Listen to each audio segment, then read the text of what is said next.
One of the longest relationships that I've had is with my college BFF. She's really been my rock throughout, I think, like through my entire process of like, you know, being an engineer and then changing my career and then just being a really supportive friend. I was talking to her about how like I really wanted to do like some kind of video with her. I actually think that more people should ask their best friends what they think of them. It can just be a really good way to put things in perspective. I think especially as somebody who's watched a lot of YouTube, I personally want to really respect the privacy of the people who want privacy. So a workaround that I had is that I wrote out a few questions that have the potential to be embarrassing and like kind of deep, things that I would not ask her in person, like in casual conversation, and she finally was able to get back to me. I did not read her answer to these questions yet, so I have faith in her that she'll be entertaining, honest, a little bit scathing like she usually is, and yeah, let's get started. I'm gonna pull up my Google Doc. What are the most annoying things about Chris? Can I list 2?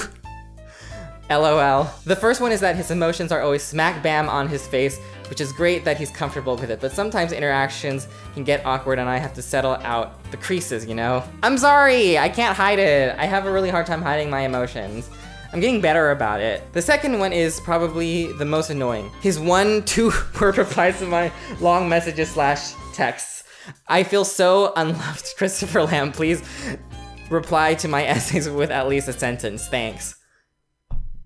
When have I done that? You need to show receipts to me if you're gonna talk smack to me like that. But hey, I always pick you up when we need to go out to eat in Irvine, so how about that, Jane? Is there anything that you've wanted to confront me on? Her answer, I had to think a long time about this. You skipped my 16th birthday party. I still don't know why. I'll be waiting for your answer. We weren't even that good of friends when we were 16, Jane, okay? We weren't that good of friends when we were in high school. We were better friends because we knew each other from high school, and then we became really good friends in Berkeley because we were the only 2 people that we knew relatively well that were both going to Berkeley from University High School, all right? I'm still the type of person where if a friend has a celebration, a birthday party, I still might not go because I really don't like heavy social situations, all right? Is there something you want to reveal about me that I haven't talked about before? Question mark. Her answer, your singing voice, exclamation point. I know you posted a video with Leo Shaw before singing the Pokemon song, but I feel like your audience would enjoy more videos of you singing various anime songs and whatnot. It's truly a good voice, people. That's why I hate going to karaoke with this dude. Okay, I kind of take that as a compliment that you don't like going to karaoke with me because I take karaoke very seriously. I'm Asian, what do you want from me? All right, so actually really, really sweet. I think that's really nice of you to say, like, maybe if there's enough of a demand for it, I might start a separate channel where I just do song covers. Or maybe I could like make it a perk on my Patreon. And make it like a patron only thing. Like, I don't know if I have a good enough voice where I can compete with all of the other singers on YouTube who also sing anime songs. Do you feel like I talk too much about social justice? Believe it or not, I do worry about that sometimes, especially with good friends. She says, no way. Oh, thank you.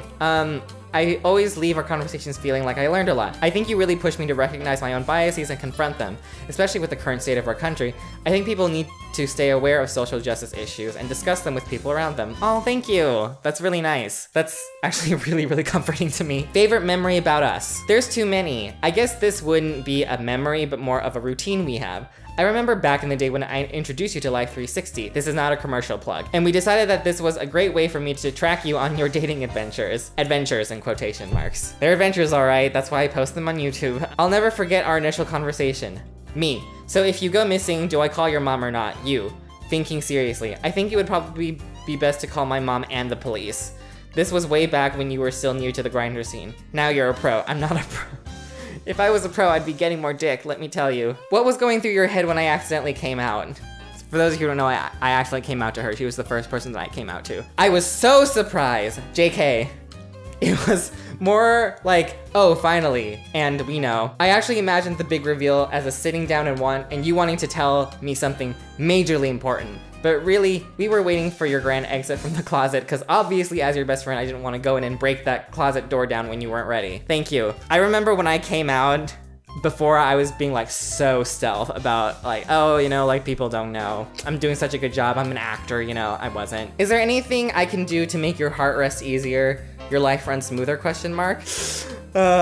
She says, don't make me nervous when you go on your Grindr dates, especially when they are late at night. Yeah, that was the last time I had a hookup. It was late at night. I'm sorry. I'll be better about that. Okay, most of the time Grindr hookups happen late at night, okay? Respond with longer text messages, lol lol lol. I have a life to live, okay, Jane? But really, you are truly an inspiring person and best friend. I've seen you go from a high-strung high school AP student to a intense EECS major to the vibrant creative person you are today. And I know how much hard work you put in and the obstacles you face along the way. Oh my god. You are also one of the few people I can basically not see and talk to for months, and when we do see each other again or talk on the phone, we pick up right where we left off. I can also confide in you about my insecurities and problems and know I will get the best advice there is. Oh, that's really nice. 'Cause I see another big fear that I have is that I don't listen to people's problems enough, that I always just want to like quickly address them and get back to me. Basically, stay safe and continue doing what you love. That'll make me happy and rest easier. Last question I had for her was, why do you think we work so well together? I feel like we had this conversation when we talked about horoscopes that one time in your car. I remember that one time in my car. As a Virgo, you tend to downplay your abilities and be unsure of yourself at times, and I feel like I try to encourage you in all aspects and truly believe that you are capable of everything you want to achieve. As a Taurus, I forgot that you're a Taurus. That's right, you are a Taurus. I tend to be stubborn about a lot of things, and you are basically my voice of reason, and explain things to me that I may not want to hear at the moment, but really make a lot of sense and have my best interests in mind. Oh, that's so nice. Oh, I feel really warm inside. I don't know about you, but I feel really warm inside. Yeah, see, like this makes you feel really good inside. So yeah, find one of your best friends, ask them to answer these questions about you. As always, I really appreciate you listening and watching and doing all the social things. And remember that all of these videos are brought to you with the lovely support of my patrons. Please consider being one of my patrons if you enjoy my content. And with that, I will see you next time. Okay, bye.